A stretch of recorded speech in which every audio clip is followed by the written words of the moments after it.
ছাগলকাণ্ডে মতিউরের পর এবার দুদকের জালে ফাঁসলেন এনবিআরের আরেক কর্মকর্তা। দুদকের তদন্ত বলছে এনবিআর সচিব কাজী আবু মাহমুদ ফয়সাল রাজস্ব খাতে দুর্নীতির মাধ্যমে বনেছেন হাজার কোটি টাকার মালিক। তবে প্রাথমিকভাবে একাধিক প্লট, ফ্ল্যাট সহ ১৬ কোটি টাকার অবৈধ সম্পদের প্রমাণ আদালতে জমা দিয়েছে সংস্থাটি। জব্দ করা হয়েছে ব্যাংকের ৮৭টি অ্যাকাউন্ট সহ বিভিন্ন স্থাবর অস্থাবর সম্পদ। বিস্তারিত জানাচ্ছেন তাসলিম তৌহিদ। এনবিআরের প্রথম সচিব মাহমুদ ফয়সালের ঠিকানা হিসাবে রাজধানী বেইলি রোডের এই বাসাটির উল্লেখ আছে দুদকের নথিতে, কিন্তু গার্ড জানালেন ইদানিং এই বাসায় থাকছেন না তিনি। অরিজিনাল মালিক আমি দেখি নাই, আমার সাথে সাক্ষাৎ হয় নাই। অরিজিনাল মালিক আমার সাথে সাক্ষাৎ হয় নাই, আর এখানে আসেও নাই। এখন ফয়সাল স্যার যখন আসছিল উনি চলে গেছে ২ বছর হয়েছে, এর পরবর্তী আবার আরেকজন আসছে। ভবনটির কিছুটা দূরেই স্বপ্ন নিলয় অ্যাপার্টমেন্ট।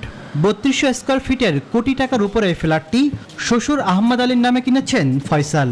আর এই ফ্ল্যাটটিতেই বর্তমানে পরিবার সহ থাকেন এনবিআরের এই কর্মকর্তা। আমার জানা মতো পরিবার সহ থাকেন। কতদিন থাকে সেটা আমি জানি না। আমি আছি হচ্ছে আপনার ১ বছরের মতো, আমার জানা মতো।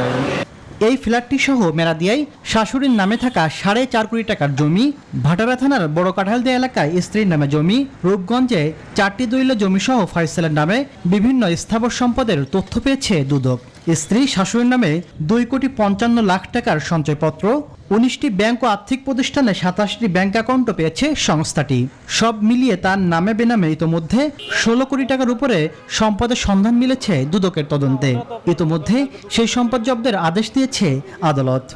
অপরাধলব্ধ অর্থ এবং সম্পদ হিসাবে প্রতীয়মান হচ্ছে, তার ভিত্তিতে দুর্নীতি দমন কমিশন মানি লন্ডারিং এবং দুদক আইনের নির্দিষ্ট বিধিতে একটি দরখাস্ত দিয়েছে এবং সেটা আদালত জব্দের নির্দেশ দিয়েছে। এই কারণে যে পরবর্তীতে এখনই যদি জব্দ করা না হয়, পরবর্তীতে এগুলি ব্যাহত হয়ে যেতে পারে।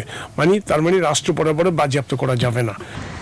দুদকের তথ্য বলছে ট্যাক্স কর্মকর্তাদের অর্থের বিনিময়ে বদলে আয়করদাতাদের ভয়ভীতি প্রদর্শন সহ অন্তত ১,০০০ কোটি টাকার অবৈধ সম্পদ অর্জন করেছেন ফয়সাল। মিলেছে তার নামে বেনামে ৭০০-র বেশি ব্যাংক হিসাবের তথ্য। তার কাছে যে ক্রেডিবল বিশ্বাসযোগ্য ইনফরমেশনগুলো আছে তার কিছু বেশ সত্যতা পাওয়া যাচ্ছে।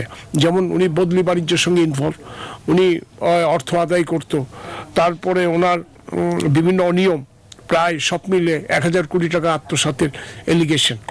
দুদকের অনুসন্ধান চলাকালে ২.৫ কোটি টাকায় স্ত্রী সহ নিজ নামে পূর্বাচলে প্লটও কেনেন তিনি। তাসলিম তৌহিদ, নিউজ 24, ঢাকা।